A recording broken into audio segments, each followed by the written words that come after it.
नमो अरिहंताणम नमो सिद्धाणम नमो आयरियाणम नमो वज्जायाणम नमो लोये सव साहुणम ऐसो पंचन मुक्कारो सौवपावपणासनो मंगलाणं च सौवेसिं परमं हवै मंगलम्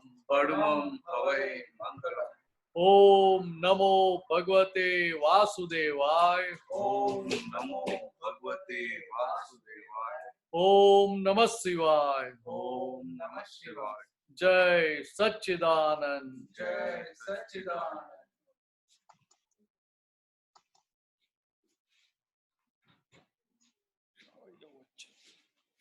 चलो महात्मा जय सच्चिदानंद जय सच्चिदानंद जय सच्चिदानंद आप एडजस्टमेंट के कौन कर लो चालू करिए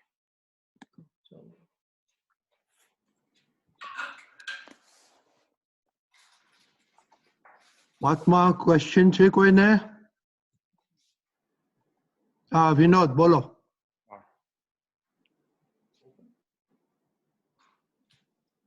એવી વાત હતી કે આપણે એમ કે આપણા પૂતગલના પ્રભાવમાં તો આવીએ પણ કે બીજાના પૂતગલના પ્રભાવમાં પણ આવીએ છીએ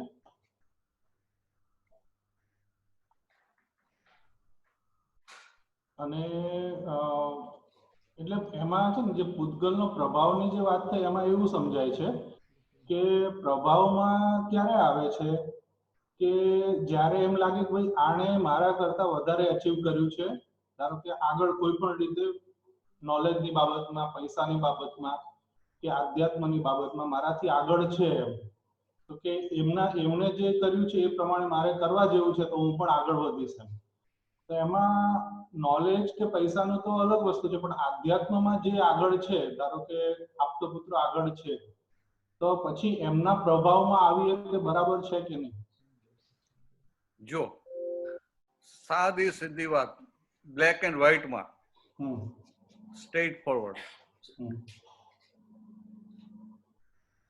નિશ્ચય હોય ત્યાં પ્રભાવ હોય ના નિશ્ચય તો પાક્કો એક આટલી સાદી સીધી વાત સમજી લેવાની પછી લૂપ હોલ કાઢવા તો બધા નીકળે બરાબર સિમ્પલ આપણે ટુ ધ પોઈન્ટ સમજી લેવાનું કે જ્યાં નિશ્ચય હોય ત્યાં પ્રભાવ હોય એટલે દાદા ભગવાને શું કહ્યું કે તમને સિદ્ધાંત આપ્યો છે એટલે કોઈની છાયામાં નહીં એટલે એ બંને રીતે થાય વ્યવહારમાં લોકો પ્રભાવમાં આવી જાય અને પ્રભાવમાં રાખવાનો પ્રયત્ન કરે એ બંને પેલી બાજુ જતું રહે ત્યાં નિશ્ચયના ભાગમાં બંનેમાંથી એકે ના હોય એટલે દાદાનો તમને આપણું સાદી વાત કરું તો દાદા શું કે અમે આખા જગતમાં કોઈના ગુરુ થયા નથી અને એમને ક્યારેય કોઈને પ્રભાવિત કરવાનો પ્રયત્ન નથી કર્યો આખું જોઈએ ને તો આપણને સમજાય અને લોકો જે પ્રભાવિત થયા છે એમની પ્યોરિટીથી પ્રભાવિત થયા છે એટલે કે જે ભગવત ગુણો એમનામાં ખુલ્લા થયા એટલે કે જે નિશ્ચય ખુલ્લો થયો અને નિશ્ચયના આધારે આમાંથી જે ભગવત ગુણો ખુલ્લા થયા એટલે કે આ મુક્ત હાસ્ય સ્યાદવાદ વાણી આ મન વચન કાની પ્યોરિટી એ બધું અસર કરી ગયું એના પ્રભાવમાં મહાત્માઓ આવ્યા એના પ્રભાવમાં મહાત્મા આવ્યા તો થયું શું સામે કે આખો નિશ્ચય ખુલ્લો થયેલો એટલે એમને કોઈ પણ પ્રકારનો ઘાટ નતો એટલે કે એમ કે 0.1% કે 1% ઘાટ જ નતો એટલે આ નિશ્ચયની રીતે વાત સમજવા માટે એ વાત હતી કે આપણે એવા આપણા નિશ્ચયમાં શું કે આપણે એવા તૈયાર થવાનું છે કે આ દુનિયામાં કોઈના પ્રભાવમાં આવીએ નહીં, અને પ્રભાવમાં આવીએ નહીં ને સામે પેલું પણ છે સ્વચ્છંદ નહીં. સમજાય? આખું બેલેન્સ છે. આખું જ્યાં જ્યાં આપણે પ્રભાવમાં આવીએ ને ત્યાં ત્યાં આપણે બ્લાઇન્ડ થઈ જઈએ, આપણે આંખ ઉપર આવરણ આવી જાય, એટલે સાચી વસ્તુ એ દેખાય નહીં. પછી એ આપણે એક જ ડિરેક્શનમાં જોઈએ, અને એટલી હદ સુધી એક ડિરેક્શનમાં જોઈએ કે બીજા બધા ક્યાં આજુબાજુ વાળા ક્યાં હવે આમ પેલો વન વે થઈ ગયો છે. એકાંતિક આ ઘરના ના કે છોકરાઓ કે વાઈફ કે ના કે ભાઈ આ હવે સત્સંગમાં જાય છે ને તો ઘરમાં કઈ ધ્યાન રાખતો નથી, નોકરીનું ધ્યાન રાખતો નથી, ધંધાનું ધ્યાન રાખતો નથી, કે ના કે?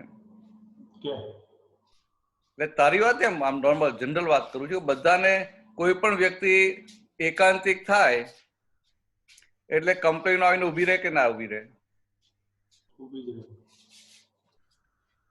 અમે લોકો દાદા પાસે આવ્યા ને ત્યારે અમે લોકો પણ એકાંતિક થઈ જતા હતા. એટલે સાહેબ આમાં જે પ્રભાવ છે ને, પ્રભાવ એટલે શું? આપણે રોલ મોડેલ તરીકે એમને આપણે ફોલો કરીએ. આ પાડીને મેં કહ્યું એ જ પ્રભાવ. અચ્છા, રોલ મોડેલ તરીકે જોઈએ છે પ્રભાવ, પણ રોલ મોડેલ શું કહ્યું? રોલ મોડેલ આપણને આ તીર્થંકર ભગવાનને કે આ દાદા ભગવાનનું એ રીતનું આપણે નથી મૂકતા. હવે તમે મને કહો, આ સત્સંગની વાતચીત થાય, આ બધું થતું હોય તો અમારા પરિચયમાં આવો અને તમે કહો કે ભાઈ આપ તો પૂતો દાદા ભગવાન જ છે, તો માથી ના પડાય? ના પડાય? ના, એ સામ્યકનો ભાવ ના તોડાય. બરાબર છે. 15 ભાગાકાર કરવા પડે કે એને મારામાં દાદા ભગવાન દેખાય છે ને મારે એનામાં દાદા ભગવાન જોવાના છે. સમજાય? બરાબર છે. હવે આ વ્યવહાર હોય તો કે આ વ્યવહાર થયો કે ના થયો? બાર વ્યવહાર થયો. બરાબર છે. હવે એક વ્યક્તિ મને કે ભાઈ આ મને તમારા દાદા ભગવાન દેખાય છે. હવે એને જે આધારે દેખાય એ આધારે પછી બીજાની પર એનો પ્રભાવ પડે કે ના પડે? સમજાય? એટલે આ વ્યવહારમાં પ્રભાવ હોય અને નિશ્ચયમાં તો એ પોતાનો ગોલ પકડે, ને જ્યાં ગોલ પકડે ત્યાં ભેદ ના પડે. સમજાય? એટલે તું મને કે મને તમામ દાદા ભગવાન દેખાય છે તો હું કઈ ભડકી ના જાઉં કે ના હું કઈ દાદા ભગવાન નથી એમ. પણ મારે તરત ભાગાકાર કરવા પડે કે આ કોને કે છે? આ તો ભરત આને જોઈને દાદા ભગવાન કે છે, એટલે આની દ્રષ્ટિ તો કેટલી અધૂરી છે. એની અધૂરી છે તો મારે મારી દ્રષ્ટિ અધૂરી કરવાની, એટલે મારે તારી માહિલા દાદા ભગવાનને જોઈ અને બધો ભાગાકાર કરવો પડે.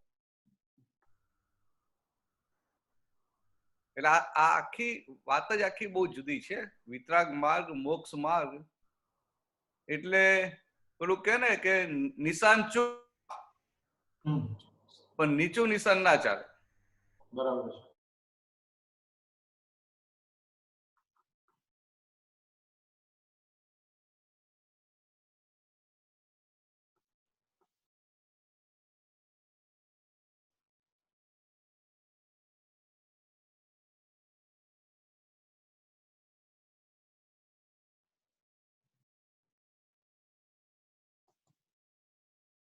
ભગવાને દશા આપીને માલ ખાલી થઈ ગયેલો. આ વસ્તુ લક્ષ્મણ ના રાખીએ તો આપણે સ્લીપ થઈ અને સામાન્ય સ્લીપ કરીએ કે ના કરીએ? બરાબર. એટલે કે વિતરાગ માર્ગને તોડવામાં નિમિત્ત બનીએ કે ના બનીએ? બરાબર છે. તો આ દાદા ભગવાન એક મોટી વાત હતી કે આપણે શું લક્ષમાં રાખવાનું કે દાદા ભગવાને સ્થાપેલો આ જય સચ્ચિદાનંદ સંઘ છે, તો અમે લોકો શરૂઆતમાં આપતો બધો તૈયાર થતા હતા, પહેલા તો કોઈને એવો પૂજ્ય ભાવ કે અહોભાવ ના હોય. પછી દાદા આપતો પૂરો શબ્દ દાદા જેમ જેમ સત્સંગમાં બધા વાત કરવા માંડ્યા એટલે બધાને અહોભાવ પૂજ્ય ભાવ થાય. એટલે પછી બધા થાય કે ના થાય કે આપતો બધો માટે હું આમ કરી નાખું, આમ કરી નાખું, આમ કરી નાખું, થાય કે ના થાય? ત્યારે દાદાએ શું કહેલું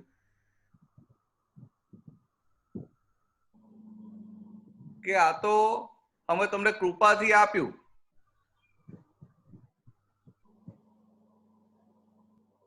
હજી આખો પુરુષાર્થનો ભાગ બાકી છે. પુરુષાર્થથી આપ્યું એટલે હજી તમારી પાસેરામાં પહેલી પૂણી થઈ અને હજી આખું અંતર કાપવાનું બાકી છે. એટલે અનંત અવતારનું સાટું આ એક અવતારમાં વારવાનું છે. હવે હું માની લઉં કે મારે આ દાદા અમલાને આટલા વર્ષોમાં મારું બધું નીકળી ગયું, માલ ખાલી થઈ ગયો, તો શું થાય? દાદાનો જગત કલ્યાણનો જે યજ્ઞ છે એને હાનિ પહોંચે કે ના પહોંચે? એટલે કે મને થાય તો મને પહોંચે, અને કોઈ એવું નિમિત્ત, બહારનું નિમિત્ત મને એવું ઊભું કરી આપે તો એ નિમિત્ત પણ આને તોડવામાં ડિરેક્ટલી કે ઇનડિરેક્ટલી નિમિત્ત બને કે ના બને? એટલે દાદા શું કહેતા હતા કે આ જય સચ્ચિદાનંદ સંઘ પ્યોર સંઘ છે. જાણતા અજાણતા તમારી ટેકો ના થાય તો વાંધો નહીં, પણ એને તોડવામાં નિમિત્ત ના બનતા કે અનુબોધના ના થાય, બહુ મોટી જાગૃતિ રાખજો. અને બીજું એ કહેલું કે બહાર ગમે એટલા લાડવા મળે, ગમે એટલું માન મળે, પણ બહાર ના જતા અહીંયા ગમે એટલો માર પડે આ સંઘમાં જ પડી રહેજો. અને ખાસ તો મને જ કહેલું કે આ ટોરામાં પડી રહેવાનું, તને ફાવે કે ના ફાવે, આ ટોરામાં પડી રહેજે તો જ તારું કલ્યાણ થશે. સમજાય? એટલે આ જે વાતો છે ને, આપણને એવું લાગે ખરું કે ભાઈ આ આપતો પૂતો છે, બહુ તૈયાર થઈ ગયા, બહુ તૈયાર થઈ ગયા, લાગે કે ના લાગે? તો લાગે એમ. હવે એ જ આપતો દાદા ભાઈ સાથે કમ્પેર કરો તો સમજાય? હવે તું તો કેમનું કમ્પેર કરે? દાદા મને જેને જોયા હોય, જૂના મહાત્માને પૂછો તો જૂના મહાત્માઓ છે તો એમને આપતો પૂતો માટે જબરજસ્ત અહોભાવ છે કે નહીં? પણ એ લોકોને ક્યારે અંદર એવું ના થાય કે દાદા ભગવાન મને આપતો પૂતો ફરક નથી. જો આમાં કોઈ જૂના મહાત્માઓ હશે, કોણ છે જૂનામાં? જૂનામાં હા, ભારતી ફોઈ છે, આ કંચનભાઈ છે, આ શરદભાઈ છે, આ શરદભાઈ ગાયજ વાળા. એ તો જ્ઞાન પહેલાના દાદાને ઓળખે ને. ક્યાં છે શરદભાઈ? છો આયા છો આજે? છે. શરદભાઈ, હા શરદભાઈ,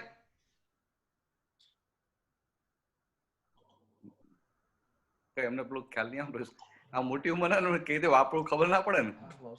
કઈ વાત ખાલી એક સમજવા માટે વાત કરું છું કે વ્યવહારમાં મને કોઈ એને કહે ને કે તમે બધા આપતો બધો પ્રત્યક્ષ છો, તો મારે હાથ પાડવી પડે, મારાથી ના પડાય. નહીં તો એનો એ જે ભાવ છે ને એ તૂટી જાય. પણ મારે ધ્યાનમાં શું રાખવું પડે કે આ ભાવ એનો મારા માટે નથી, દાદા ભગવાન માટે છે. એટલે પછી દાદા ભગવાન માટે છે, એટલે વચ્ચે મારે ચાખવાનું ના રહે. સમજાય? નહીં તો શું થાય કે જો મારી વાણીથી કેટલો બધો ફાયદો થયો. સમજાય? એ ઊભું થયા વગર રહે નહીં. અને એવું ઊભું થાય એ નુકસાન એ આપતો પુત્રને કે આખા સંઘને? દાદાના જગત કલ્યાણના મિશનને મોટું નુકસાન થાય. એટલે આપણું આ માર્ગ આખો જુદી જ જાતનો છે આપણો. એટલે આવું આ તો ધ્યાનમાં રાખવાનું. આ બધી વસ્તુ કેવી છે કે નિશ્ચયની વાત ક્યારેય વ્યક્તિગત ના હોય બરાબર છે. અને વ્યવહારની બધી વાત વ્યક્તિગત હોય. એટલે જયારે વાત વ્યવહારથી પકડીએ ત્યારે અંદર રાગ દ્વેષ થાય. આપણે જ્ઞાની મહાત્માને ના થાય, એને ગમો અણગમો થાય, પણ વ્યવહારથી પકડીએ ત્યારે રાગ દ્વેષ થાય અને નિશ્ચયથી પકડીએ ત્યારે મુક્તતા થાય અને સેફ સાઈડ થાય. ચાલો કરો બીજા. સમજાયું ને? હાજી. નરેશ રાવ, નીલેશ રાવ.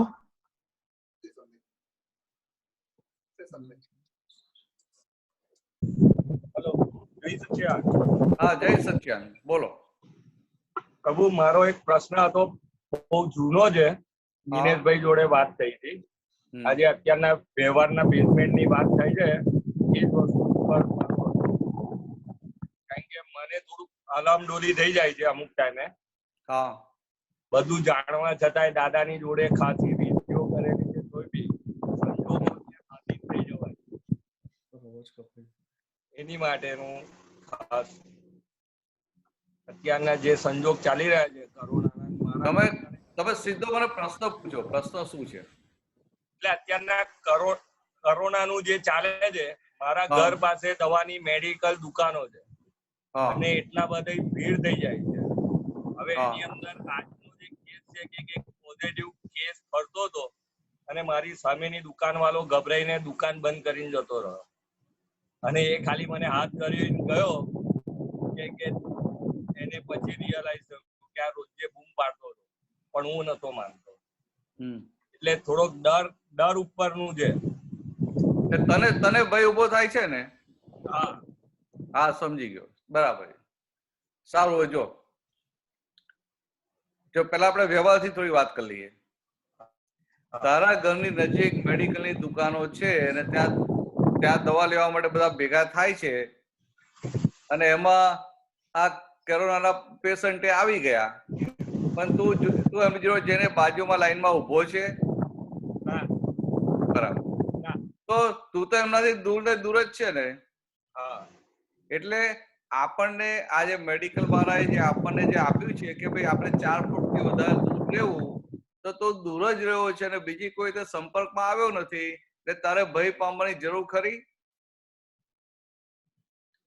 જેને જ્ઞાન ના હોય ને એ પણ આટલી વાત સમજે તો એનો ભય ઉડી જાય.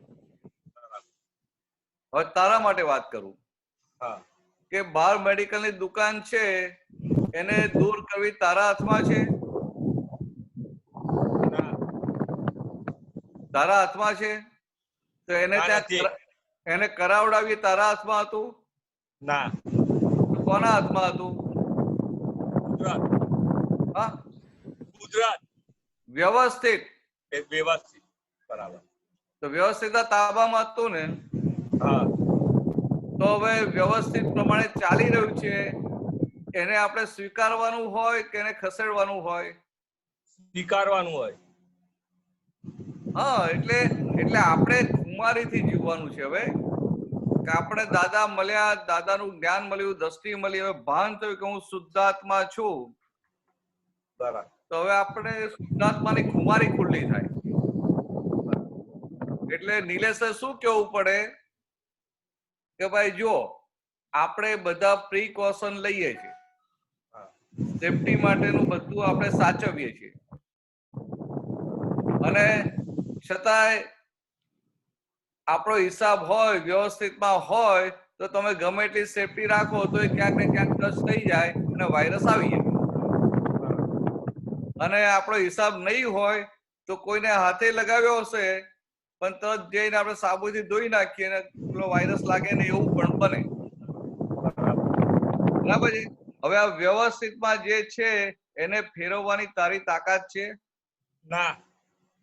તો પછી આપણે શું કેવું પડે નિલેશને કે ભાઈ તું પ્રિકોશન બધી લે, પછી વ્યવસ્થિતમાં જે હશે, જેમ દાદા ભગવાન કહેતા ને કે અમારી સામે મૃત્યુ આવે તો અમે કહીએ કે ભાઈ વાય સો લેટ. તો કે આવી આપણે આ જ્ઞાન મળ્યું તો નિલેશમાં આટલી ખુમારી ના હોવી જોઈએ? એટલે કેવું હોય કે આપણને તો ભય ઉભો ના થાય, પણ આપણું જોઈને બીજાને ભય લાગતો હોય ને એનો ભય જોવા માંડે. અને બીજું આપણે નિલેશ સાથે થોડી વાત તો કરાય કે ના કરાય? નિલેશ ના કહેવાય ભાઈ આ જિંદગીમાં મરવાનું છે, કેટલી વાર મરવાનું છે? કોઈ પણ વ્યક્તિને જિંદગીમાં મરવાનું કેટલી વાર આવે? 2 વાર, 5 વાર, 10 વાર?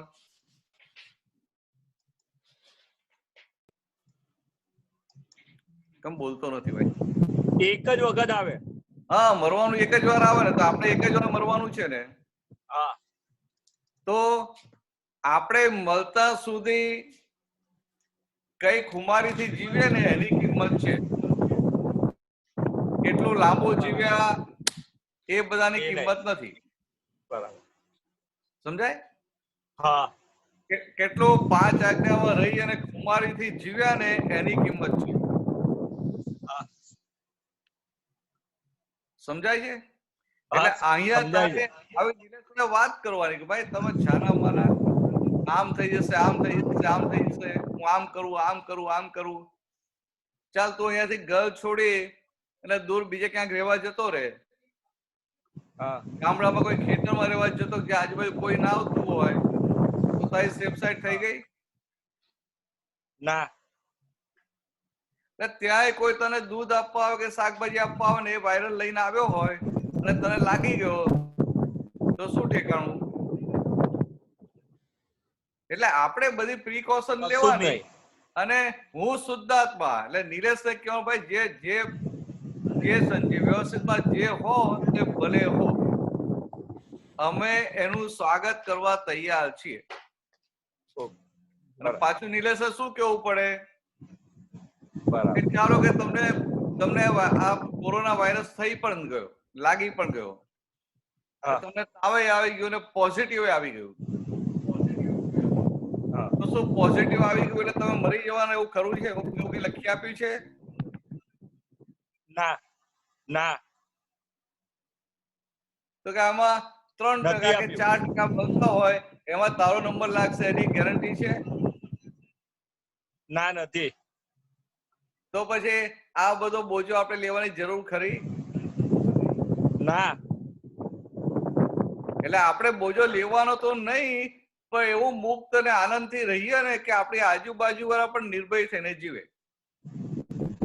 બરાબર.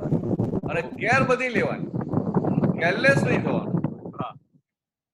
સમજાય? ના, એ તો કેર ના હિસાબે, પણ ઘર કને છે ને બહાર આપણા ઓટલા નીચે બધા આવીને ઉભા થઈ જાય, થૂકે ને એ કરે, એટલે હવે એમને અવેર તો કરવા પડે કે અહીંયાથી દૂર જાવ તો એ છે એટલામાં. હા, તો એ તો કહેવાય, આપણે બાણામાં કહેવાય તમે અહીંથી દૂર જાઓ કે તમારી દુકાન આગળ ઉભા રહો, એવું કહેવાય. એમાં કઈ ચેપ ના લાગે. ના, આપણે એટલે શું છે ઘરના ઓટલા. અને આપણા રસ્તા પર થૂકે, ઓટલા પર થૂકતા નથી, રસ્તા પર થૂકે તો રસ્તા પર આપણે હાથ લગાવીને જોવા જઈએ છીએ કે ઓટલા કને આવીને ઉભા. હું શું કહું છું, કોઈ થૂક્યો તો નીચે નમી અને હાથ લગાવી આંગળી લગાવીને જોવા જાય કે આ થૂક્યો છે ને આમાં વાયરસ છે કે નહીં એમ? ના ના ના ના. તો એટલે આવો વિચાર કે પેલા થૂક્યો તો થૂક્યો, કઈ વાંધો નહીં. આપણને જ્ઞાન મળ્યું છે, આપણને કોઈ પણ વસ્તુ, દુનિયાની કોઈ પણ વસ્તુ ઇમોશનલ ના કરે. ઓકે. આપણી સામે 5 જણ નીચે થૂકે ને, આપણી સામે 5 જણ નીચે થૂકે ને તો આપણા પેટનું પાણી ના લે. આપણને ખબર છે કે આપણે ઘરમાં છીએ. અને હવે પહેલાનો જમાનો નથી કે ખુલ્લા પગે બહાર જતા હતા બધા. હવે જમાનો બદલાઈ ગયો ને. હવે આપણે ચંપલ પહેરીને બૂટ પહેરીને જ બહાર જઈએ ને તો એ થૂક આપણા પગને લાગવાનું છે? ના, નથી લાગતું. આપણે તો કેટલા ડાપણ વાળા થઈ ગયા કે ઘરમાં કામવાળી ના આવે ને તો આપણે જાતે કચા પોતું કરીએ નહીં, આપણે સ્લીપર પહેરીને ઘરમાં ફરીએ એટલે ઘરની દૂર સ્લીપર ને નીચે લાગે, આપણા પગને લાગે નહીં. આપણે આટલા ડાપણ વાળા છીએ તો બહારનું આપણને શું લાગે? ના, બસ એટલે થોડુંક બહુ અંદર ઊંચા નીચી થયા કરે. અને તમારો પરમ દિવસનો અનુભવ સાંભળ્યા પછી એમાં થોડુંક જાગૃતિ આવી ગઈ. આ તો બહુ સારું થયું. ચાલ, એટલે સ્ટ્રોંગ થઈ જાય. ઓકે જે થવું હોય થાય, પડશે એવા દિવસે. ઓકે, જય સમજાય? સચ્ચિદાનંદ. એટલે ભય હા. નહીં, પણ આપણે પેલું શું કે પેલું પણ નહીં કે આપણે તકેદારી ના લઈએ. બરાબર. એ લોકો જે બેફામ ના દે, પ્રિકોશન જે કીધા બધા જ લઈએ, પણ ડરવાનું ના હોય. બરાબર છે. સમજાય? હા, જય ચાલો, સચ્ચિદાનંદ. તો બીજાનો પ્રશ્ન લઈએ. હા. હા, MS. હા મારો છે. તો MS એટલે મનીષા. હા, જય સચ્ચિદાનંદ. જય આપણે સચ્ચિદાનંદ. હમણાં જે પ્રભાવની વાત કરી ને, તો મને એક એવો વિચાર આવે છે કે પ્રભાવ, આપણે કોઈના પ્રભાવમાં આવીએ તો વ્યવહારમાં કે જેના પણ પ્રભાવમાં આવ્યા હોય તો એના સદગુણો અને દુર્ગુણો એ બંને આપણામાં ઉતરે, જેવા જોયા હોય એવા. એટલે એ વાત સાચી છે, એ વાત બરાબર છે. એટલા માટે જ આ પ્રભાવની વાત એના માટે જ છે. આ પ્રભાવની વાત એના માટે જ છે કે જેના પ્રભાવમાં આવીએ ને, જેના પ્રભાવમાં તમે આવ્યા એના જેવા તમે થયા કરો. સમજાય? હવે આ તો 5મો વારો કલયુગ ચાલે છે. તમે જે પ્રભાવમાં આવો છો એ બહારનું જોઈને પ્રભાવમાં આવો છો. એની વાણી સાંભળીને પ્રભાવમાં આવો છો, એનું વર્તન જોઈને પ્રભાવમાં આવો છો, એના કપડાં જોઈને કે એનું ઘર જોઈને કે એની ગાડી જોઈને પ્રભાવમાં આવો છો. બરાબર છે? પણ આ દાદા પાસે આવ્યા બધા, તો દાદા પાસે બધા એવી રીતે પ્રભાવમાં આવેલા? ના, એવી રીતે તો નહીં. એ બહારના કોઈ ભાગથી પ્રભાવમાં નતા આવ્યા. બહારનું એકદમ એમનું એટલું નોર્મલ હતું ને, ડાઉન ટુ અર્થ, કે આપણને નવાઈ લાગે. આ શરદભાઈને પૂછો ને તો કહેશે કે ભાઈ ગુરુ પૂર્ણિમા જન્મ જયંતિ હોય તો દાદા મહાત્માઓ સાથે ઓલી પટ્ટી પાથરીને પંગતમાં જ્યાં લાઈન અધૂરી હોય ને ત્યાં જમવા જોડે બેસતા હતા. પછી પેલું ફ્રેક્ચર થયું ને થાપામાં ફ્રેક્ચર, પગે પેલું બેસાય નહીં, પછી ખુરશી પર બેસતા થયા. ત્યાં સુધી લાઈનમાં બેસતા હતા. એમની સ્પેશિયલ જગ્યા પણ ના હોય કે સ્પેશિયલ બેઠા હોય ને ત્યાં સ્પેશિયલ આસન પાથર્યું એવું એ ના હોય. આટલા સામાન્ય ભાવે રહેતા હતા. એટલે કે બહારનો કોઈ પ્રભાવ પડે એવી વસ્તુ હતી એમની પાસે? મનીષા, કહું સમજાય તને? બહારથી આ પ્રભાવ પડે એવી કોઈ વસ્તુ હતી કે એ આવે તો આમ કે ચાલો ભાઈ એમના માટે મોટી ગાદી બનાવી હોય, આ તેવું પણ હતું? અરે આવે ને તો આપણે ઘરે આપણા સોફા પર બેસે, સ્પેશિયલ ચાદર એના પાથરી હોય, અને આપણને એવો વિચાર ના આવે અને દાદાને એવું કશું ના થાય. એટલે બહારથી પ્રભાવ પડે એવી વસ્તુ હતી નહીં. સમજાય? અને બાકી આમ કોઈ પણ બાપજી કે કોઈ પણ સ્વામીજી, કોઈ પણ સાધુ સંત આવવાના હોય તો કેવું બધું હોય. જૈનો ના આવવાનો હોય કે વૈષ્ણવ આવવાનો, કેવું બધું હોય કે ભાઈ આ સ્વામીજી આવવાના છે, આવી રીતે બેસવાનું કરવાનું, આમ કરવાનું, એ આવે એટલે આમ કરવાનું, આવી રીતે આમ દીવો કરવાનો, આવી રીતે ચાંદલો કરવાનો, આમ કરવાનું, છેલ્લે આટલી ભેટ ધરવાની, બધું કહી દે કે ના કહી દે? પણ આપણે કે મારા સ્વામીજીઓ વાત શું કરવાની, તેના કશું પૂછવા નહીં, કશું બોલવા નહીં, એમ ટાઈમ જ નથી, પગલા કઈ જતા રહેશે. તો કે તમને એક કશું આપતાય નથી, કશું કરતાય નથી, પણ બધાએ આવું કીધું એના આધારે તમને પ્રભાવ પડી જાય છે કે આ મોટી વ્યક્તિ છે. અથવા તો આપણે બીજી રીતે જોઈએ કે ભાઈ એમનો સત્સંગ હોય તો આમ 200 માણસ થાય છે, 500 થાય છે, 1000 થાય છે, 10,000 માણસ થાય છે. તો આ જોઈને પ્રભાવમાં આવીએ છીએ ને. એટલે મારો કહેવાનો મતલબ શું, તો વ્યવહાર જોઈને પ્રભાવમાં આવીએ છીએ. વ્યવહાર જોઈને. એટલે હવે આ ભગવાન હતા, તીર્થંકર ભગવાન હોય કે આ દાદા ભગવાન, તો કે એમનો વ્યવહાર તો એકદમ નોર્મલ હતો. નોર્મલ એટલે આપણા જેવો જ હતો. વ્યવહાર તો નોર્મલ જ હતો ને, કોઈ સ્પેશિયાલિટી હતી? એમની ગાડી એ નથી, અને મહેસાણા જાત્રામાં જતા આવીએ તો મેટાડોર કરી હોય કે બસ કરી હોય તો જે બસ કરી એ બસમાં બધા મહાત્માની જોડે બેસતા હતા. જુદી ગાડી હતી એમની સાથે તે જોયું ના હોય ને તો કે આ શરદભાઈને ખબર હોય કે આ બીજા જૂના મહાત્માને ખબર હોય તો મહાત્માની જોડે જ બેસે. કોઈ સ્પેશિયાલિટી જ નહીં એમ. એટલે કોઈ સ્પેશિયાલિટી નથી છતાં આટલું મોટું આ આખું ઊભું થયું કે ના થયું, આ જગત કલ્યાણનું મિશન આટલું ઊભું થયું તો આ બહારનો પ્રભાવ હતો? વ્યવહારમાં કોઈ પણ જાતનું હતું? એટલે મારું કહેવાનું શું છે, આપણે જે પ્રભાવિત થઈએ છીએ ને બહારના વ્યવહારથી પ્રભાવિત થઈએ છીએ. દાદા પાસે કેવી રીતે લોકો ચોટ્યા તો કે એમનો પ્રેમ જોયો. તો કેવો પ્રેમ? તો કે વન વે પ્રેમ. એમને કશું જ જોઈતું નતું અને ખાલી આપ કરેલું. તો કેવો વન વે પ્રેમ જોયો? તો કે એ તો કયો પ્રેમ કહેવાય? ભગવત પ્રેમ કહેવાય. વ્યવહારમાં એ પ્રેમ ક્યાંય મળે ખરો? એટલે વ્યવહારથી પ્રભાવિત થયા કહેવાય તો કે ના, ભગવત પ્રેમથી પ્રભાવિત થયા. એમની વાણી તો કે સ્યાદવાદ વાણી. હવે સ્યાદવાદ વાણી આપણા જેવા કોઈ નવા ગયા હોય તો આપણે શું ખબર પડે આ સ્યાદવાદ છે કે આ શું વાત છે, કયા લેવલની વાત કરી, કશું ખબર પડે? પણ છતાંય એ વાણી સમજાય કે ના સમજાય પણ વાણી મીઠી લાગ્યા કરે કે ના લાગ્યા કરે? એને ઉભા થવાનું મન ના થાય. તો કે વાણીથી પ્રભાવિત થયા છે કે નહીં? દશાની અસર પડી છે.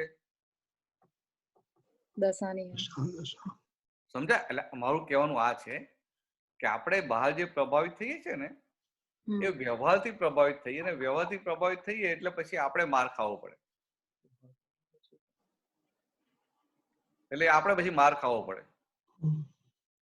અને તે જે વાત કરી કે જેનાથી પ્રભાવિત થઈએ એનું સારું ખોટું એવું આપણામાં ડેવલપ થાય. એનું સારું ખોટું બંને આપણામાં ડેવલપ થાય.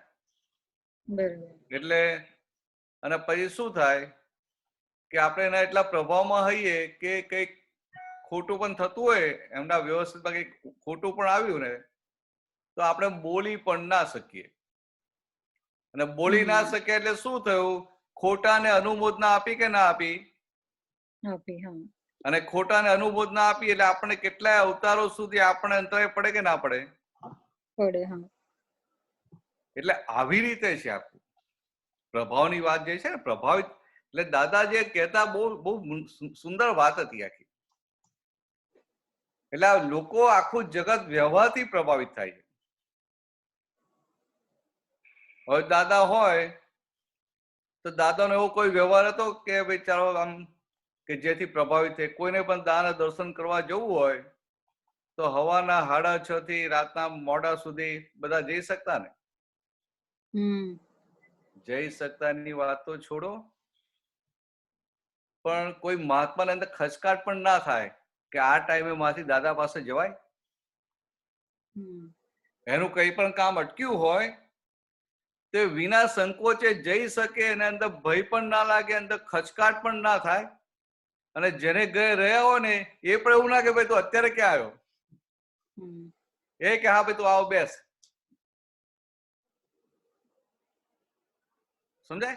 હવે બાકી હોય કે ભાઈ આ ટાઈમે આવવાનું છે, આ ડોક્ટર નું કેવું હોય, એમ એપોઇન્ટમેન્ટ લઈને જવાનું હોય તો આપણને થાય કે બહુ મોટા ડોક્ટર છે માટે એપોઇન્ટમેન્ટ લઈને જવું પડે.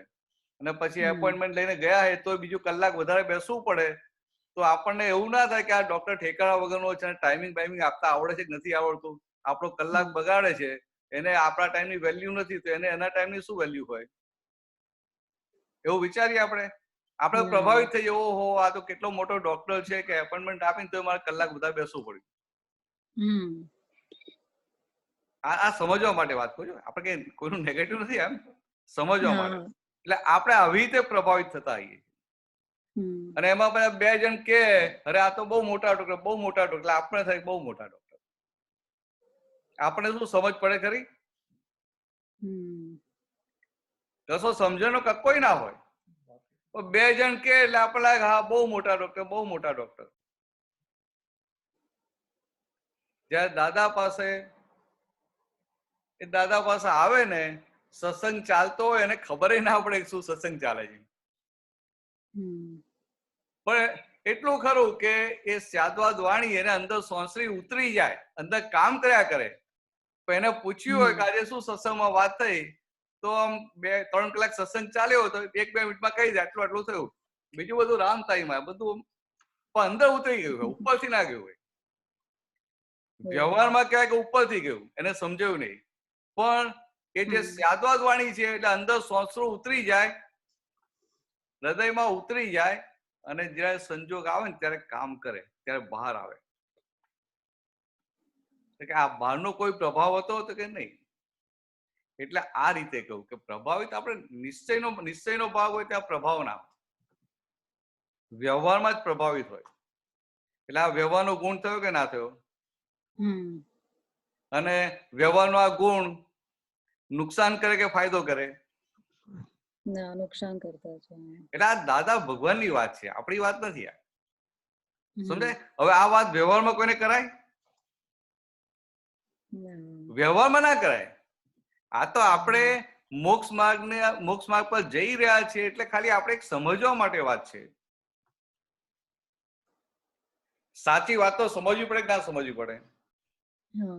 હવે આપણે કોઈના પ્રભાવમાં આયા હોય, બરાબર, અને પછી આપણને થોડા ટાઈમ પછી પણ એવું ખબર પડે કે ના ના આપણે એનાથી પ્રભાવિત થયા છે, પણ ખરેખર એ બરાબર નતું એમ. આપણે જે આપણી રીતે ચાલીએ છીએ એ બરાબર છે, તો ત્યાંથી પછી આપણે પાછા ફરીએ તો એ બધું એટલે પછી એમાં શું હોય કે તારી પાસે જ્ઞાન છે એટલે બરાબર છે, બીજા બધાના પાછા પ્રવણ થાય ને ત્યાં ભાઈ દ્વેષ ઉભો થાય, ઝાટકો લાગે, શોક લાગે કે આ વ્યક્તિ આટલી મોટી વ્યક્તિ એને આવું કર્યું, આવું કરે એમ? એને સ્વીકાર ના થાય કે આવું તો બની શકે એમ. અને પછી વધુ પ્રભાવ ના એ તો આવું કરે જ નહીં, એમને આવું કર્યું જ ના હોય. એટલે પ્રભાવમાં ને પ્રભાવમાં રહે. એટલે કે આંખ ઉપરના પડર ખુલે જ નહીં, અને પડર ના ખુલે અને ખોટી વસ્તુમાં અનુમોદના થયા કરે. એટલે ખોટી વસ્તુમાં અનુમોદના થાય, કેટલી મોટી જોખમદારી. આ કઈ વ્યવહાર માર્ગ થોડો છે, મોક્ષ માર્ગ છે. વ્યવહારનો માર્ગ હોય ને ત્યાં જવાબદારી ના હોય. એટલે કેવું છે કે દાદા કેવા કે અમને ખંડન કે મંડન બેમાંથી એકે ના હોય. સમજાય? ખંડન ને મંડન. મંડન એટલે મૂડાવી નાખે એવું નહીં, મંડન એટલે પોતાની સ્થાપના કરે. ખંડન એટલે કોઈની સ્થાપના થયેલી એને તોડે, એને ઉખાડે. એટલે કોઈની સ્થાપના થયેલી એને ઉખાડે નહીં, અને પોતાનો મંડન કરવાનો કે પોતાની સ્થાપના કરવાનો ડિરેક્ટલી ઇનડિરેક્ટલી પ્રયત્ન જ ના હોય, ત્યારે વિતરાગ માર્ગ કહેવાય. વિતરાગ માર્ગ, મોક્ષ માર્ગ કહેવાય. એટલે મોક્ષ માર્ગ એટલે કીધું ને કે આમ ત્યાં કઈ પોપાભાઈ નું રાજ નથી. સંપૂર્ણ સિદ્ધાંતિક જવું પડે, અને સિદ્ધાંત બોલવા માટે નથી. એ દશા આવે ને ત્યારે સિદ્ધાંત દેખાય.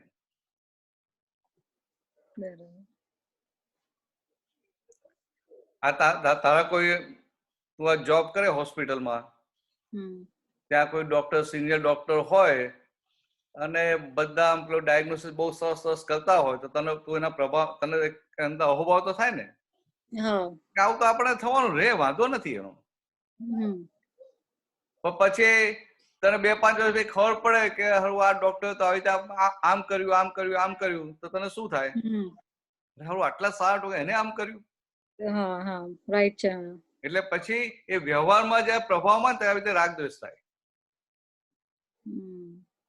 પછી અંદર ચાલ્યા પણ બહુ કરે એમ અંદરથી કે આપણે, એટલે પછી આપણે આખી શુદ્ધાત્મા દ્રષ્ટિ વાપરીને બહાર આવવું પડે.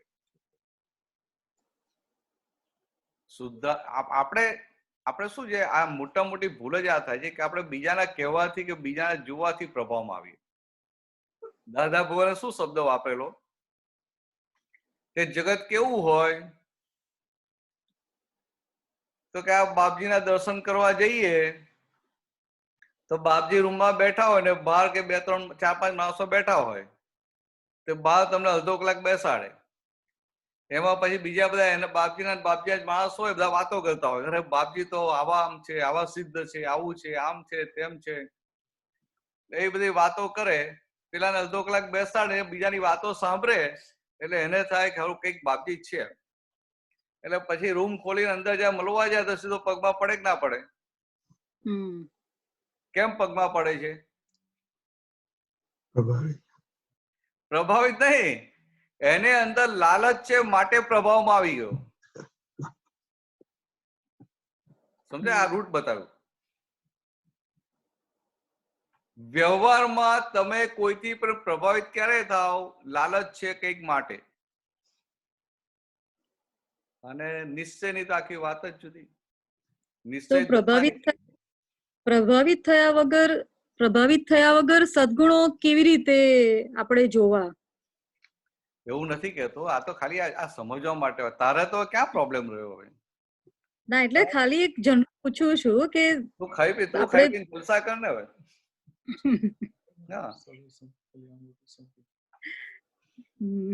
રોજ ચરણ વિધિ કરે છે?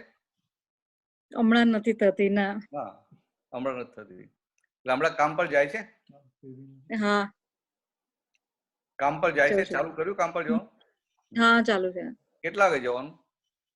7 o'clock છે. 7 to 1. 7 to 1. હા, બરાબર.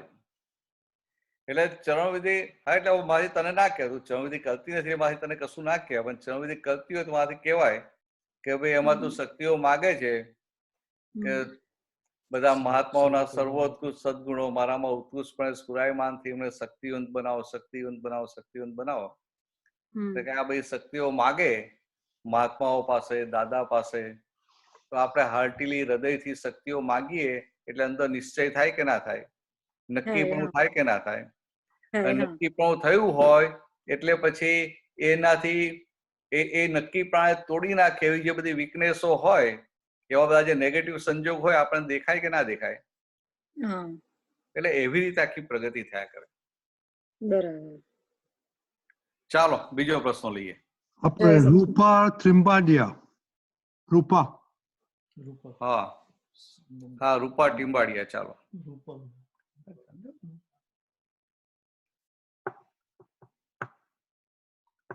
બોલો. ક્વેશ્ચન તો છે પણ સાથે એનો જવાબ પણ મળી જાય એટલે પૂછવાનો. તો પછી જવા દો. આપણે બીજાના લઈ લઈએ.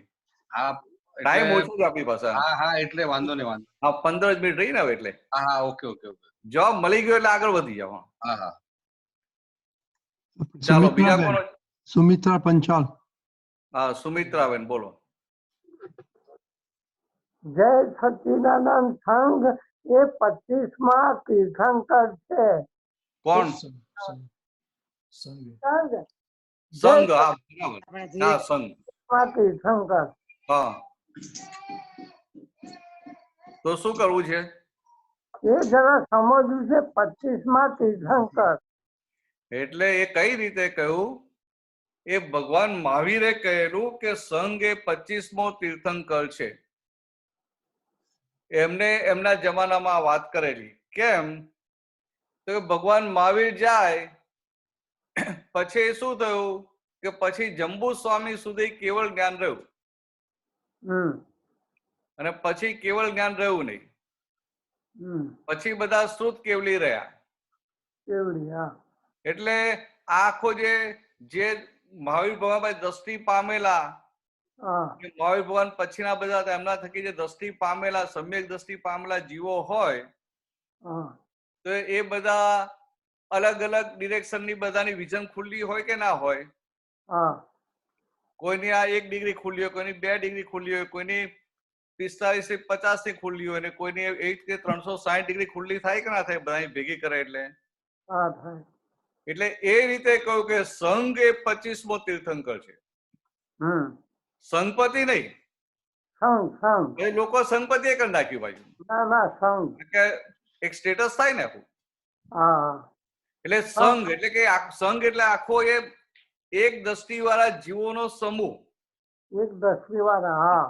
હમ. એટલે બધા મહાત્માઓ ને બધા થઈ. દ્રષ્ટિ વાળા. હા, 10મી વાળા એટલે હમ. આ બધા મહાત્માઓ બધા થઈને હા, એટલે એ બધાનું આ બધા તમે આપતો પુત્રો મહાત્માઓ બધાને ભેગું કરો તો આખું જ્ઞાન બહાર આવી જાય કે ના આવી જાય? આવી જાય, આવી જાય. બધાના અલગ અલગ ખૂણા ખુલ્લા હોય કે ના હોય? હોય, હોય. બધાના વ્યવહારના પણ અલગ અલગ ખૂણા ખુલ્લા હોય અને નિશ્ચયની પણ અલગ અલગ ડિગ્રીઓ ખુલ્લી હોય કે ના હોય? હોય. એટલે આ ધોળકિયા સાહેબ હતા બરોડામાં, હા. તો ધોળકિયા સાહેબે એકવાર પરીક્ષા લીધી ને પછી દાદાને કહ્યું કે દાદા હું તો કે આપતો પુત્રોને સાષ્ટાંગ દંડવત પ્રણામ રોજ કરું છું. બરાબર? દાદાને એવું કીધું, અમને નહીં. હા. અમે બધા બેઠેલા દાદા પાસે. ત્યાં દાદા ભગવાને શું કીધું કે મારે આવા 5 જ આપતો પુત્રો જોઈએ છે. આમ તો કે મારે એક જ જોઈએ. હા. પણ આ કાર એવો છે કે એક મારા જેવો થઈ શકે નહીં. ના થઈ શકે. એટલે કે 5 થઈ અને કે આ દાદા જેવું આખું ઊભું થઈ જાય. એટલે એ વખતે બીજા એક હતા મોટા મહાત્મા, એમને કહ્યું કે દાદા તમે આવી વાત કરો છો પણ આપ તો પેલા મોઢા ઉપર માખ ઉઠતી નથી. તમે કહો છો કે આ મારા 5 આપતો પુત્રો આખા જગતનું કલ્યાણ કરી નાખશે, આ 5 આપતો એટલે દાદા જ આમ કે પણ એવું તો કશું દેખાતું નથી. ત્યાં દાદાએ શું કહેલું કે આ તો અમે હાથ મૂકીએ ને એટલે બધું થઈ જાય કે. અને પછી શું કહેલું ખબર છે? મને એક્ઝેક્ટ યાદ નથી પણ કહેલું કે એક આમ ખોટું ના લગાડતો, તો દાદાના જે શબ્દો છે ને મને એક્ઝેક્ટ યાદ નથી પણ સામાન્ય શબ્દ ખાસ બોલ્યા હતા કે એક સામાન્ય સ્વામી વિવેકાનંદ જો આખા જગતમાં આટલું કરી શકતા હોય તો કે અમારા આપતો પુત્રો શું ના કરી શકે? બરાબર. સમજાય? એટલે આ સંઘ જે છે ને આવી રીતે દાદા કહેવા માંગે છે. આખું જેમ ભેગું થાય ને, કારણ કે દાદા હવે દાદા ક્યાંથી લાવીએ આપણે? એટલે કવિરાજે કહ્યું ને કે ભાઈ આવી ટોપી ના ધોતિયું ના આવું ક્યાંથી લાવે એમ? કે આ પ્રકૃતિને જન્માવો હોય તો જન્મે કેવી રીતે? પણ આવી રીતે શક્ય છે. આ દાદા ભગવાનના વચનો હતા. અને આ જૂના મને એક્ઝેક્ટ યાદ નથી, જૂના બધા આપતો પુત્રોને કોઈકને યાદ હશે એમ. આ વાત બાબુભાઈના હોલમાં બરોડામાં નીકળી હતી. એટલે આ શબ્દ હતો એક સામાન્ય. હવે સ્વામી વિવેકાનંદ માટે સામાન્ય શબ્દ વાપરવો, બહાર વ્યવહારમાં જઈને બોલી તો જુઓ, ફટાકા મારે તમને, લોકો મોઢું તોડી લે. પણ દાદા જે શું કે છે, હવે દાદાનું આખું વિઝન છે આખું કે ભાઈ સ્વામી વિવેકાનંદ છે બરાબર છે પણ આધ્યાત્મ નહીં, પણ વ્યવહારમાં હતા ને, સામાજિક સેવામાં હતા. વ્યવહારમાં. હા, એટલે કે એમને હતું કે મારા દેશ પ્રેમીઓ, મારા દેશવાસીઓ, મારા ગરીબ દેશવાસીઓ, કે એમને સામાજિક ઉત્થાન કરવું હતું. જયારે દાદા ભગવાન શું કહે છે કે આપણા મહાત્માઓ કે આપણા આપતો પુત્રો એ તો આધ્યાત્મિક ઉત્થાન કરવાના. એટલે આસમાન જમીનનો ફરક કે નહીં? નિશ્ચયથી. એટલે આ બધી વાત શા માટે કરવાની કે જે મહાત્મા પણ તમારી બહુ મોટી જવાબદારી છે. આગે મોટી પોસ્ટ નથી મળી ગઈ, જવાબદારી આવી છે. એટલે જવાબદારી આપણે સ્લીપ ના થઈએ એવી રીતે નિભાવવાની છે. આ દાદા ભગવાનનું અક્રમ વિજ્ઞાન આપણે જેમ છે તેમ સાચવવાનું છે. બરોબર. અને એમાં જો આપણે જાગૃત ના રહીએ તો પછી તો કે જવાબદારી આપણી જ છે, પછીની જનરેશનોની નથી. ભાઈ તમે કહો કે આ 100 વર્ષ પછી આવશે ને બધું રિસર્ચ કરશે ને આમ કરશે ને આમ કરશે ને બધું કાઢશે, તો કશું નીકળે ખરું? ના નહીં. આ તો આ પ્રગટેલા દીવા હોય ને હા એ રિસર્ચ સાચી છે કે ખોટી કહી શકે, બરોબર. અને રિસર્ચ કરનાર બુદ્ધિથી સારી રીતે પ્રોજેક્શન કરી શકે, પણ દશા ક્યાંથી લાવે? ના દશા ના લાવે. એટલે આ દાદા ભગવાને, આ ભગવાન મહાવીરની વાત હતી કે સંઘ એ 25મો તીર્થંકર. હા એટલે કે આ બધા આવા સમ્યક દ્રષ્ટિ વાળા જીવો, આ સમ્યક દ્રષ્ટિ વાળા મહાત્માઓ હા કે ઘણા બધા તો એક અવતારે મોક્ષે જવાના એવા, હા એટલે નિકટ ભવિ કહેવાય ને. હા કે આવા બધાનું આ ટોરું, આ સંઘ કે આખો એ સંઘ આખો ભેગો કરે એટલે આખું કેવળ જ્ઞાન થઈ જાય, 360 ડિગ્રી થઈ જાય. હા એટલે કહ્યું કે આ સંઘ એ 25મો તીર્થંકર છે. હા સમજાયું? આ સંઘ આ મારે પ્રત્યક્ષ બી એમને કહેવું હોય તો કહેવાય ને કે સંઘ બી મારા માટે પ્રત્યક્ષ છે. 25માં તીર્થંકર એટલે જો મેં તમને પહેલા પ્રગટ ને પ્રત્યક્ષ ની વાત કરેલી ને, હા તો તમે સાંભળતા નથી, ભૂલી જાઓ છો કે મને સમજાવતા નથી આવડતું. જે હોય ચાલો ને. મેં બે વાત કરી. પ્રગટ એટલે શું કે બધા આવરણ ખસ્યા ને મહિલા ભગવાન પ્રગટ થઈ ગયા, પ્રગટ. પ્રગટ. હા ને પ્રત્યક્ષ એટલે શું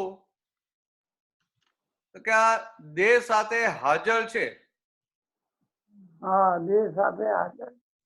મહિલા ભગવાન સંપૂર્ણ પ્રગટ નથી થયા, પણ દેહ સાથે હાજર છે. હા હા હવે ખ્યાલ આવે. પછી એના રેફરન્સમાં દાદાએ ત્યાં સુધી કહેલું કે મારો છેલ્લો મહાત્મા દુનિયા પર હશે, હા એ ગમે એવો કે ગબો ગેલો હશે, ગમે એવો આમ ગામડિયો હશે, અભણ હશે, બોલતાય નહીં આવડતું હોય, વાત કરતાય નહીં આવડતી હોય, છતાંય એ આખા જગત માટે પ્રત્યક્ષ કહેવાશે. બરોબર. હા હા પ્રત્યક્ષ કહેવાશે. સમજાય? હા એટલે પ્રત્યક્ષ અને પ્રગટ. પ્રગટ એટલે આખી પૂર્ણ દશા. પૂર્ણ દશા. પૂર્ણ દશા, પૂર્ણ એટલે છે કેવળ સંપૂર્ણ જ્ઞાન દશા, સંપૂર્ણ દશા, સંપૂર્ણ દશા, ભૂલ વગરની દશા. ભૂલ વગરની. હા અને આ પ્રત્યક્ષ એટલે આ ભરેલી ભૂલો થોડી ઘણી રહેલી બધી હા ચોખ્ખી કરવાની બાકી રહી, હા હા પણ છતાંય પોતે જેટલું ચોખ્ખું કર્યું છે એટલું બીજાને બતાવી શકે. એટલે કે આ દેહ સાથે હાજર છે એટલે બીજાને ભૂલ બતાવી શકે, ગાઈડ કરી શકે, માટે પ્રત્યક્ષ. બરોબર. હા ચાલો ચાલો હવે આગળ લઈએ. હવે આપણે મરજી પ્રમાણે આપનો નવો જન્મ થશે એવું કહ્યું. એવું કોને કહ્યું? હા કનુ દાદાએ. હા હા મરજી પ્રમાણે આપનો નવો જન્મ થશે. એ તો આખી વાત શું છે કે આ જ્ઞાન મળ્યા પછી, આ શુદ્ધાત્માનું સુખ ચાખ્યા પછી કોઈને નવો જન્મ લેવાનું મન થાય ખરું? તો કોઈને નવો જન્મ લેવાનું મન ના થાય. પાપ ભરેલો માલ એટલો છે કે છૂટકો નથી. સમજાય? ભરેલો માલ એટલો પડ્યો છે કે છૂટકો નથી. આ જ અવતારમાં નિકાલ આવે એવો નથી. એટલે હવે તમે 5 આજ્ઞામાં રહીને જો પુરુષાર્થ કરી શકો તો એ રીતે તમારો જન્મ આવી જાય. બરાબર. અહીંયા બધું કપાઈ જાય. એટલે આજ્ઞા ધર્મથી 5 આજ્ઞામાં રહીને, બરાબર, દાદા ભગવાનની આપેલી 5 આજ્ઞામાં રહીને. બરાબર. ચાલો બીજો. જય સચ્ચિદાનંદ. જય સચ્ચિદાનંદ. બીજા કોઈને ક્વેશ્ચન છે? પ્રતાનજી બીજા કોઈ ક્વેશ્ચન? જય સચ્ચિદાનંદ. અચ્છા આવી ગયો. જય સચ્ચિદાનંદ. હા બોલો, કોનો છે? રમાબેન. હા જય સચ્ચિદાનંદ ભરતભાઈ. હા ભરતાનજી જય સચ્ચિદાનંદ. આપણે આ મહાત્માની વાત કરી ને ત્યારે મને એક યાદ આવે છે કે 87માં દાદા સાથે હું હતી અને 2-3 મહાત્માઓ હતા. ત્યારે દાદા એક વાત કરેલી કે આજ સુધી તમે ચંદુ થઈને ફરતા હતા, પણ આજે મેં તમને મહાત્મા બનાવી. મને મારી સાથે વાત કરતા હતા કે આજે મેં તને મહાત્મા બનાયા, હવે મહાત્મા એકબીજાને પૂરક થઈને રહેજો.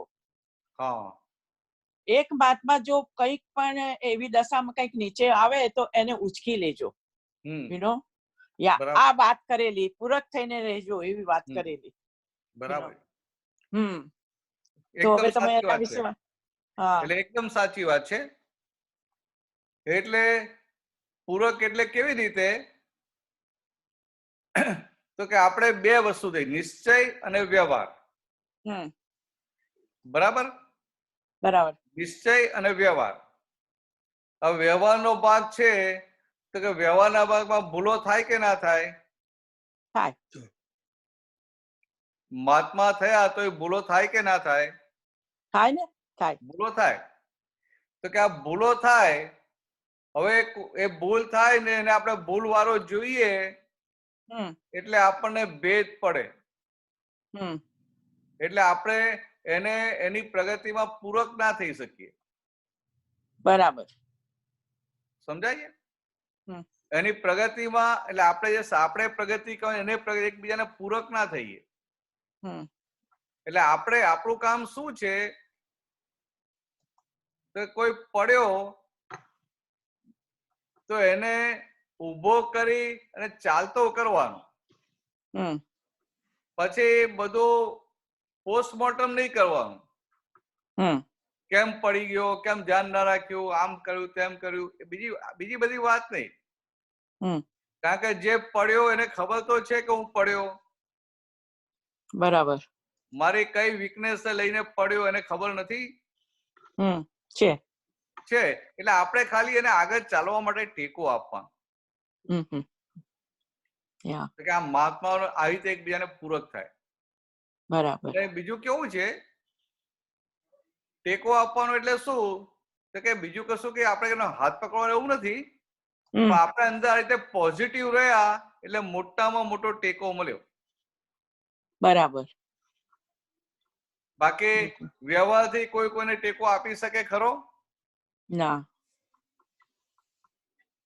ના. તો પેલી વાર્તા આવે છે ને કે ભાઈ એક રાજાને થયું કે આ માણસ બહુ ગરીબ છે, લાવું એની ગરીબાઈ દૂર કરી નાખું.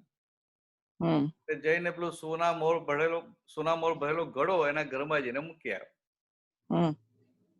અને પછી મહિના પછી તપાસ કરી તો એવો ને એવો જ ગરીબ હતો.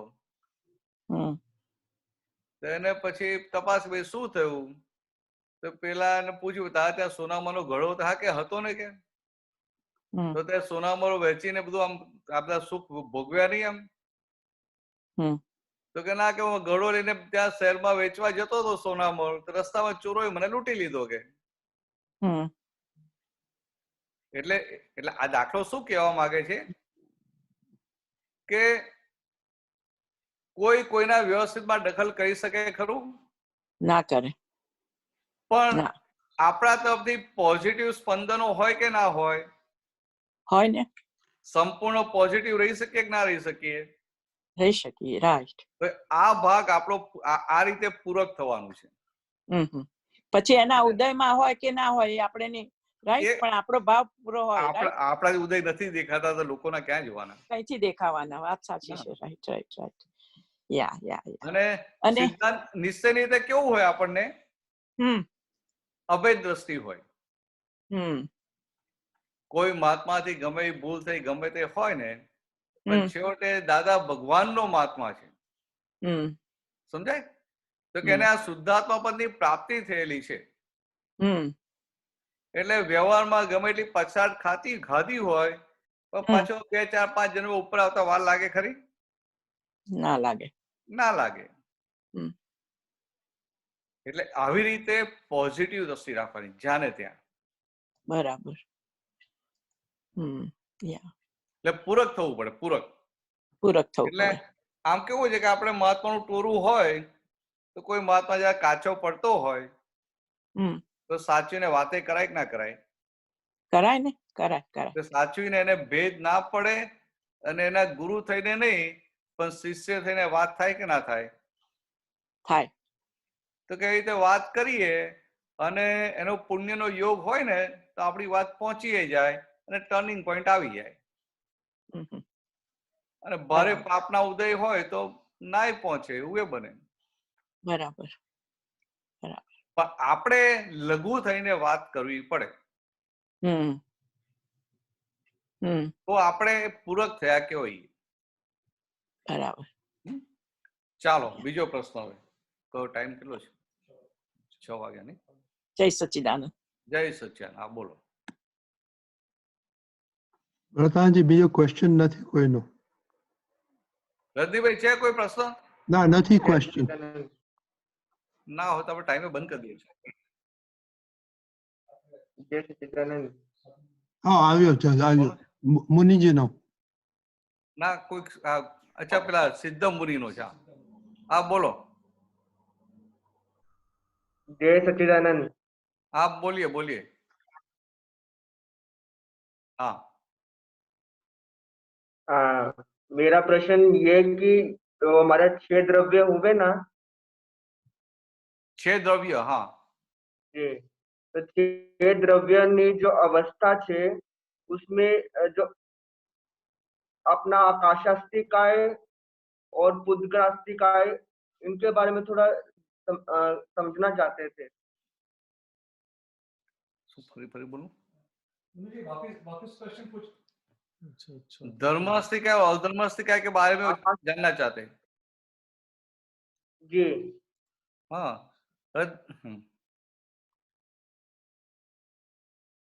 देखो मैं सिंपल बता दूं. ये तो एक शास्त्र का प्रस्ताव लेके आए. तो ये जो 6 द्रव्य है उसमें एक धर्मास्तिकाय और अधर्मास्तिकाय. मगर ये सब महात्मा को धर्मास्तिकाय हम सब जो शास्त्र नहीं पढ़े ने तो मैं समझ में नहीं आया था. हम तो सिंपल भाषा में हमें दादा ने बता दिया कि गति सहायक तत्व और स्थिति सहायक तत्व. तो धर्मास्तिकाय का मतलब है गति सहायक तत्व और अधर्मास्तिकाय में स्थिति सहायक तत्व. तो जो गति ये पुद्गल है, ये पुद्गल को गति करने में जो सहाय कर रहा है वो गति सहायक तत्व. अभी पुद्गल को गति मिल गई मगर फिर रुकेगा कैसे? तो तभी वो स्थिति सहायक तत्व की जरूरत पड़ती है. नहीं तो फिर आप बिया करके चलने लगे आप चलते ही रहेंगे, रुकेंगे नहीं. तो अधर्मास्तिकाय स्थिति सहायक तत्व तभी उधर काम करता है. तो एक गति सहायक तत्व और स्थिति सहायक तत्व वो कैसा है कि ये जो पुद्गल है, पुद्गल को गति करने के लिए एक मीडिया मिल गया.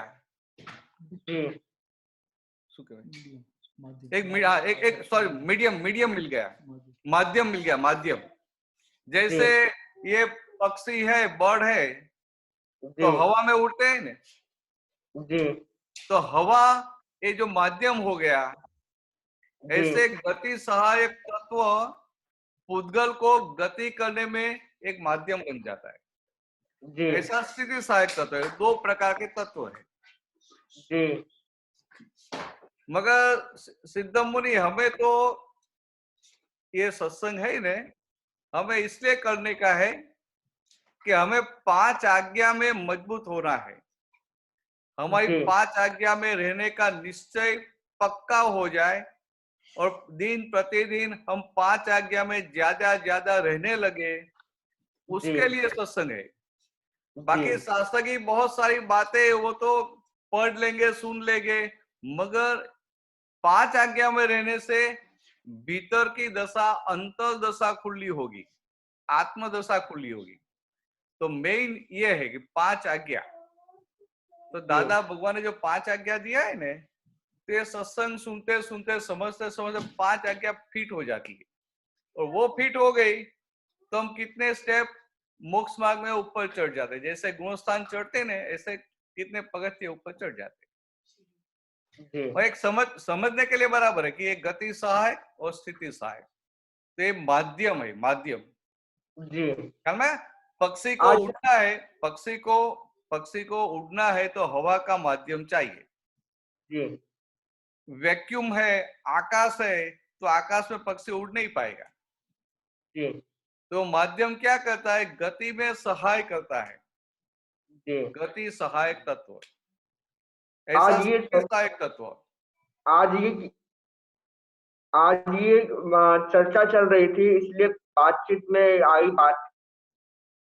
एक अच्छा, महात्मा जी कोई से बात नहीं, सत्संग में तो बातचीत बराबर है। चल रही थी आपके क्षेत्र पास रत्न के तो नहीं, ऊपर, आपके तो पास थोड़ा आपसे देखो, सरल भाषा में आप समझने का आप जैन मुनि है, तो आपके साथ पास जो आएंगे, जो सब जैन लोग आएंगे, तो शास्त्र के प्रश्न करेंगे ना, वो तो बराबर है, वो तो समझ गया, अभी बराबर है। क्योंकि जनरली आप ऐसे 5 आज्ञा में, ज्ञान में आत्मा का ज्यादा अनुभव हुए, ऐसे ही प्रश्न करते हैं। आज पहली बार ऐसा प्रश्न है तो मुझे भी थोड़ा आश्चर्य हो, मगर आपकी बात सही है कि आपको व्याख्यान में ऐसे प्रश्न आए तो आप पूछ लेते। चलो, आज का टाइम हुआ। सिद्धमणि जी ओके, बराबर है ना? चलो, ऊपर 5 मिनट हो गए तो पूरा करेंगे, नहीं अभी कल पे रखेंगे। अब बीजा બધા પ્રશ્નો આપણે કાલ ઉપર રાખીએ। ત્રિમંત્ર બોલાવી લઈએ। નમો વિતરાગાય, નમો અરિહંતાણમ, નમો સિદ્ધાણમ, નમો આયરિયાણમ, નમો વજ્જાયાણમ, નમો લોય સૌ સાહુણમ, ऐसो पंचन मुक्कारो, सवपा वपणासनो, मंगलाणं च सौवेसिम, परमं हवै मंगलम। ओम नमो भगवते वासुदेवाय। ओम नमो भगवते वासुदेवाय। ओम नमः शिवाय। नमः शिवाय। जय सच्चिदानंद। जय सच्चिदानंद।